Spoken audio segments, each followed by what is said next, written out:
एका वैष्णवी नावाच्या मुलीने आत्महत्या केली कारण तिच्या सासरचे तिला रोज मारहाण करत होते। जी सगळी लग्न घर आणि पैसा बघून होत होते ना, त्या सगळ्यांच्या तोंडात मारण्यासारखं उदाहरण आहे हे। बघा अजून मोठ्या घरचा जावई, त्या मुलाचा स्वभाव बघू नका, त्या मुलाच्या घरच्यांचा स्वभाव बघू नका, फक्त आणि फक्त पैसे बघा। लग्नामध्ये 51 तोळे सोनं दिलं आणि फॉर्च्युनर गाडीही दिली, आणि तरी जर समाजामध्ये असं होत असेल तर काय एखाद्या बापाला वाटेल की मला मुलगी व्हावी। मध्ये अतुल सुभाषची केस आली होती। अतुल सुभाषने त्याच्या बायकोला वैतागून फाशी घेतली आणि आता वैष्णवीने तिच्या नवऱ्याला तिच्या सासरच्यांना वैतागून फाशी घेतली। कधी मुलगी चुकीची, कधी मुलगा चुकीचा। पण मला असं वाटतं जर तुमचं जर पटत नसेल लग्नानंतर तर तुम्ही डायरेक्ट डायव्होर्स घ्या। आपली मुलगी लग्नानंतर आपल्या घरी येऊन बसली म्हणून आजूबाजूची लोक नावं ठेवतील या जर टेन्शनने तुम्ही जर सासरच्यांचे पाय पडत असाल तर सरळ चुकीचं आहे। तुम्ही त्यांना किती जरी पाय पडले, ज्याला टिकवायचा संसार ते टिकवतो, ज्याला टिकवायचा नाही ते नाही टिकवत।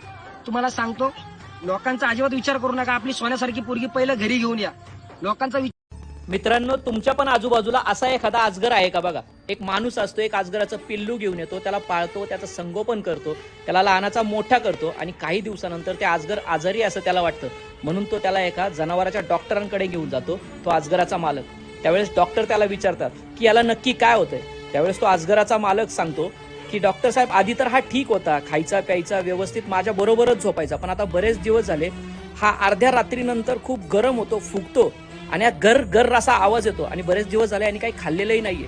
डॉक्टर त्यावेळेस त्याला एक शॉकिंग उत्तर देतात। डॉक्टर म्हणतात हा आजारी नाहीये, हा तुला गिळण्याची प्रॅक्टिस करतोय आणि ज्यावेळेस त्याला वाटेल की हा तुझ्या एवढा झालाय, तुला गिळू शकतो आणि त्याची भूक वाढली, त्यावेळेस तो तुला गिळून टाकणार आणि तुला संपवून टाकणार।